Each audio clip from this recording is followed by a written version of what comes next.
Hello everyone. Today we're going to be going over my favorite option strategy currently, and that would be cash secured puts. If you haven't watched my previous video, I'd highly recommend it. I'll link it in the description below on covered calls. And I kind of go into depth about option strategies and premiums and all that in that video. But I will also try and go a little bit into depth in this video as well. So basically a cash secured put is selling a put option while holding enough cash to buy the underlying shares if necessary. The whole goal of this strategy is just to collect the premiums, just like with covered calls, and to have the option expire worthless when the expiration date comes. So you get the premium from the buyer of the contract right away. And when you run the strategy, your cash balance in your brokerage account needs to be the strike price times 100 because of 100 shares. So that amount of money is what you need in your account to run this strategy. And this is because if the stock price does go below the strike price once the option expires, then basically you're going to be forced to buy those 100 shares at whatever strike price you selected. So the best way to explain this would just be with an example. So here I have stock ticker ABC, just a random thing I made up. And all these metrics I used are completely made up. This isn't a real situation. I just used really easy numbers to kind of illustrate how to run the strategy, just like I did with my covered call video. But the strike price, or the current price I chose, was $10, keep it simple. And then the strike price was $8. And we need at least 8 times 100, so $8 times 100 shares. So we need $800 in our account at least.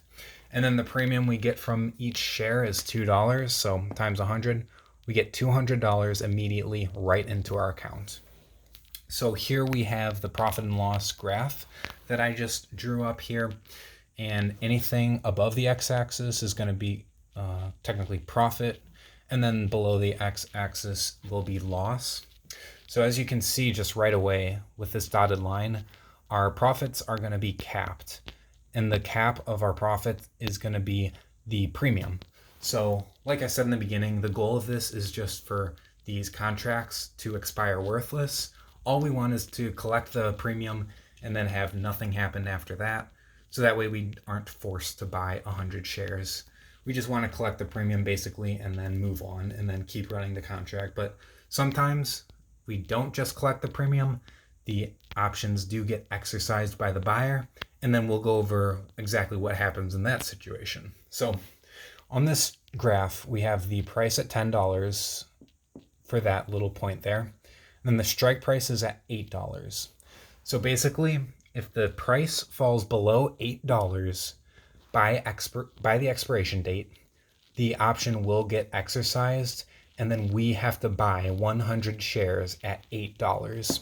And also you can see that the dotted line starts sloping downwards at the $8 mark. So that's when we start incurring some sort of loss, but we don't totally incur loss until the break-even point. And just like in the covered call video, the premium is just going to be the difference between the break-even and the strike. So we have a $2 premium here.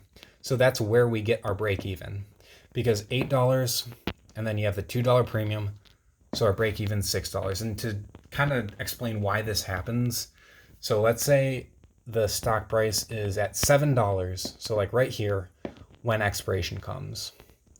So a put option is the right to sell the 100 shares at the strike price, right? So if the strike price is $8, the buyer of the put option has the right to sell us 100 shares at $8.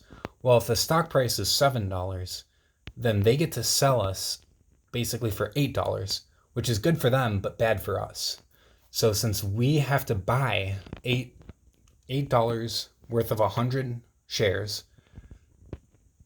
and the price is currently $7, we're basically taking that loss between $7 and $8. So basically we're taking a $100 loss by having to buy $8 when it's worth $7. And that keeps going down until it reaches $6. So we have to buy $6 at 100 shares But since we already got $200 worth of premium, then we're basically back to even. So that's why $6 is the break-even point. And anything below $6, that's when we start incurring a loss. And then anything above $8, where this line flattens out, that's not going to mean anything to us. We don't care. We don't care if the stock price goes to $50, because either way, the contract will expire worthless because it didn't go down to the strike price. So we collected our premium, the contract expires worthless, and we're happy. So the only way you can really lose is if it goes down below $8. And if you really think about it, you'll really only lose and actually start incurring a complete loss if it also goes below that break-even point, which is always just going to be the strike price minus whatever premium you got there. So that kind of shows basically both ways the stock price can go, and then what happens if we do go below the strike, and then if we stay above the strike. So again, the whole goal is just to collect that premium and then do nothing else. But I will also say, if it does go below the strike price and we get exercised, so we have to buy 100 shares at the strike price, we now own 100 shares, which means we can turn around and run a covered call. And basically what doing that is, it's called the wheel strategy. And I do want to discuss that in a future video, possibly next week's video, because this is a great strategy and I've run this strategy before. So it's called, like I said, it's called the wheel strategy, and it is going to be a long video. I know that I might split it up into multiple videos, but yeah, basically it's just running cash secured puts. And then when we get exercised, it's running covered calls. And it's the same type of thing. We always just want to keep getting those premiums. Every time, every expiration, we just want it to expire worthless and collect the premiums. So yeah, that kind of goes over the basics of the cash secured puts. So if you have any questions, please let me know. Thanks.